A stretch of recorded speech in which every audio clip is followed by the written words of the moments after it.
काहींना प्रेम व्यक्त करायला शब्द लागतात आणि काहींना डोकं.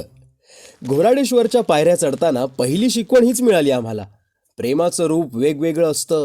350 पायऱ्यानंतर पुण्याचा श्वास थांबवणारा नजारा. ही आहे घोराडेश्वर लेणी. Welcome to pocket trips episode number 1, जिथं मोठ्या गोष्टी दडलेल्या आहेत छोट्या प्रवासात. आणि आजची कहाणी घोराडेश्वरची.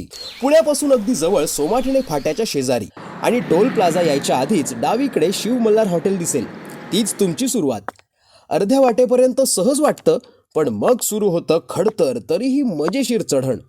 मध्यावर थांबून एक श्वास घ्या, कारण तिथून दिसतं संपूर्ण एक्सप्रेसवेचं विहंगम दृश्य. शहराच्या धकाधकीतून फक्त 30 मिनिटं दूर आणि शांतता इतकी जवळ. आणि हो, इथं बसून सो कॉल्ड बेस्ट फ्रेंड सोबत सनसेट पाहणं हे विसरू नका. बघा, ती आठवण तुम्ही डिलीट केलीत ना तरी मनातून कधी जाणार नाही. वर पोचल्यानंतर दिसतात शांत गुहा.